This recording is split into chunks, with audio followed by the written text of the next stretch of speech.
Make sure you guys hit the subscribe button if you guys are enjoying the content that we're throwing up. And make sure you guys hit the like button if you enjoy the video. And yeah, let's begin.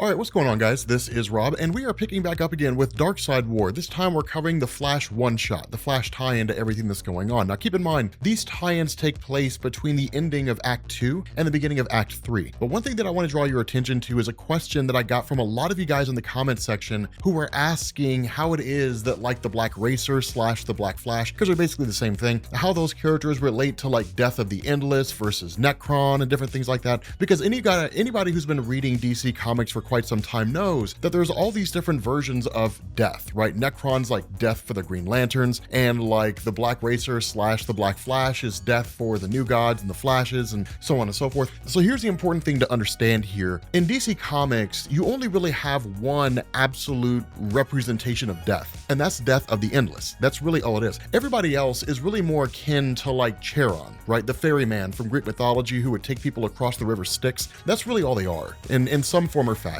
right? Necron is almost kind of like this being that sort of stands in this kind of purgatory-like place, and that those individuals who basically die kind of pass through his realm, which sits as what most people refer to as a temporary way station, until they actually go to the realm of Death of the Endless, where they live their eternal life and whatever afterlife awaits them. The Black Racer, the Black Flash, functions more or less the exact same way. The Black Racer aspect is what takes the New Gods from their existence to the realm of death, and the Black Flash does the exact same thing but for speedsters. The difference is that when speedsters die, they join the Speed Force, right? That's kind of their afterlife. Now, a lot of this really came by way of Action Comics number 894, which was the aftermath to Blackest Night. And there's a point where Lex Luthor actually encounters Death of the Endless and asks the question about Blackest Night, right? Like, was that you? Were you the reason why people were coming back from the dead? And the answer that Death gives is not necessarily a direct one, like, no, I didn't do that. Here's how it happened. That's not really the answer that we get. Instead, it's just kind of like, yeah, I saw all that go on, and it seemed like everybody was having a lot of fun. People do escape the realm of death. I am pretty busy. And so what that really pointed to is the idea that Necron is not a representation of Death of the Endless as far as it pertains to the Green Lanterns. Necron is a wholly different entity of his own accord, and that he was basically able to bring people from the realm of the dead into the realm of the living, hence the Blackest Night event. So it's not as though all these different avatars are just aspects of death. They're just beings that are out there. And this is really shown by the level of power they have. Necron can be defeated. The Black Racer, the Black Flash, they can be defeated. Death of the Endless cannot be defeated. If Death of the Endless were to show up and face off against the Justice League,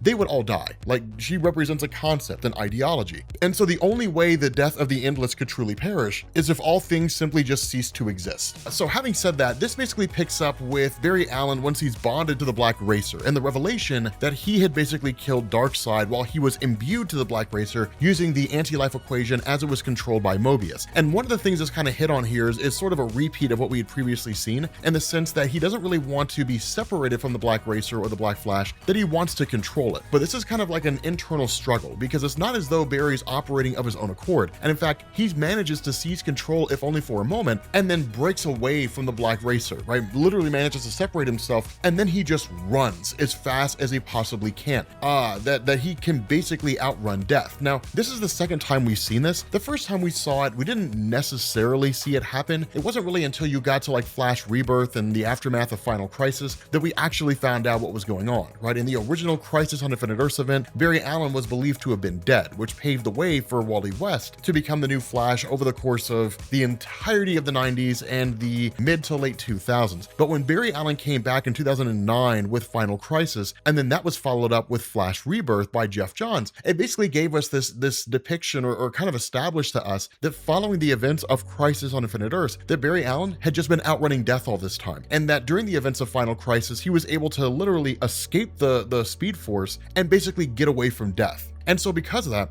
Barry outrunning death, this is not a new concept, but it's also a little bit different here because of the fact that there's this almost kind of understanding between the two of them, in the sense that it's one of these things where Death sort of plays these games and says, like, or at least the Black Racer plays these games and says, if Darkseid himself could not conquer me, what chance do you think you have? And even kind of makes these things of like, death is precious to you, death created you, right? Death created you when it took her, right? When it took your mom, Nora Allen. Now, of course, we know that Eobard Thawne killed Nora Allen, but death was kind of like the follow-up, right? Like she died and then she was whisked away by death. But it's one of these things where notice that the Black Racer doesn't really say me. He doesn't say like, when I took her, right? I am precious to you. I created you. That's not really what's being said here. It's death did this, right? So whisking Barry Allen off to the realm of death is more or less what this whole thing is. But in that moment, he has this he kind of gets this back and forth, and he actually ends up not really coming to terms with the Black Racer, but kind of having this bit of a conversation with the Black Racer. And this is a really cool moment here, right? Because what ends up happening is the Black Racer basically says like, this is Central City, right? When they kind of stop for a minute, he says like, this is Central City, right? This is the home of the Flash, that which the Flash fought and protected for eons, right? 2.5 million people live here. Now, one of the things that the Black Racer says is like, I am what you need to learn if life is to continue. Now look at the streets that you would protect. This is an important thing here because Barry Allen has largely just ran away from death. That's the story of Barry Allen. There is truth to the statement that death created Barry. There is an absolute truth there, that in the aftermath of Barry Allen's mom dying, that her death and the concept of death have basically dominated his life, right? The entire Flashpoint event was based on him trying to go back in time and save his mom's life and keep her from dying, which he succeeded in doing, and then turn the whole world upside down in an alternate timeline. But like Crisis on Infinite Earths,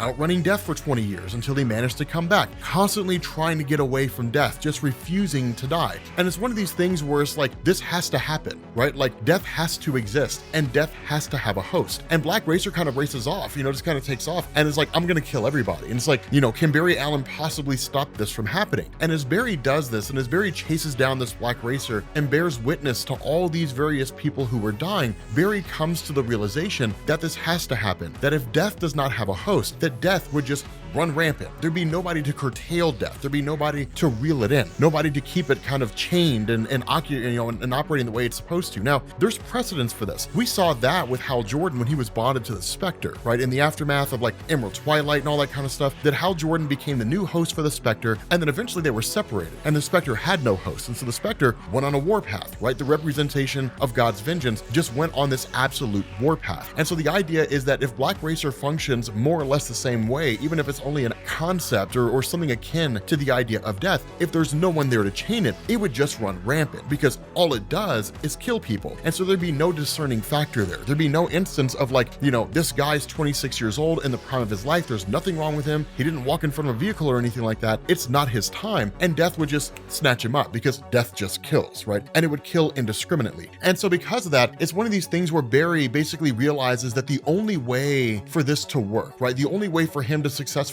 bond to the Black Racer is for him to take a life, to kind of cement the relationship between the two. That with Barry Allen taking a life using the scythe of the Black Racer, that in turn, it would make him into the new Black Racer, right? He would basically become the new living embodiment for the Black Flash, Black Racer, what have you. And so he actually ends up going directly to Iris West. Now, it's not really done with the intention of killing Iris West. That's not his goal here. The reason why he ran to Iris West, and it's something that she begins to pick up on when he basically brands the scythe and transforms into the Black Flash, is she realizes you came here because I'm the only one that can stop you, right? I'm the only one that can keep you from doing this. I'm the only one that can pull you back from the brink. If this was anybody else, if it was anybody else out there in the world, you would have struck them down with a scythe and it would have been the end of them. They would have died and you would officially become the Black Racer. But even if only on a subconscious level, you knew that I could pull you back. You couldn't bring yourself to kill me. And so in that moment, the idea of Barry being taken over by the Black Racer is temporarily halted. And the Black Racer, even in an effort to kind of tempt Barry Allen, jumps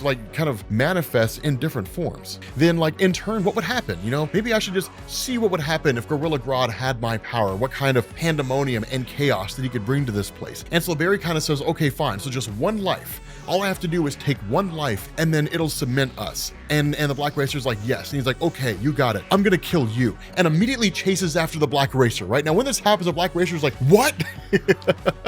That's not how this is supposed to be, right? That's not how this is supposed to work. And immediately just goes fleeing, right? So the shoe is totally on the other foot and is begging Barry Allen to stop. Now, ultimately, Barry Allen drawing the scythe back does manage to kill the Black Racer, right? He kills the Black Flash. The problem with this is that as soon as that happens, he's almost kind of greeted with this sort of depiction of his mom, right? This kind of, afterlife-esque concept. But when he kills the Black Racer, the Black Racer as an ideology, right? The kind of representation of death is just totally unhinged, right? It's completely and totally released. Death is 100% free for the first time. Now remember, this is kind of DC playing it fast and loose, right? DC saying, oh yeah, the Black Racer kind of is, or maybe it's not a version of Death. Yeah. So you can just kind of take it for what it's worth. But what it basically means is it's almost a repeat of what we saw with like the Spectre and Hal Jordan. That because there's nobody anchoring it there, Barry Allen realizes Death has to have a host. Death has to be bonded to someone. That if it's not bonded to anybody, because Darkseid's no longer alive to control Death, Death would just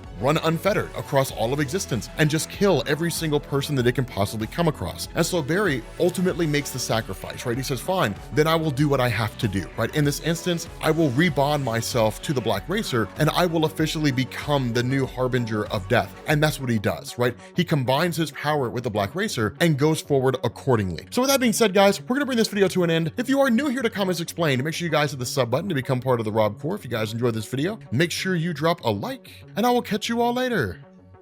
Peace.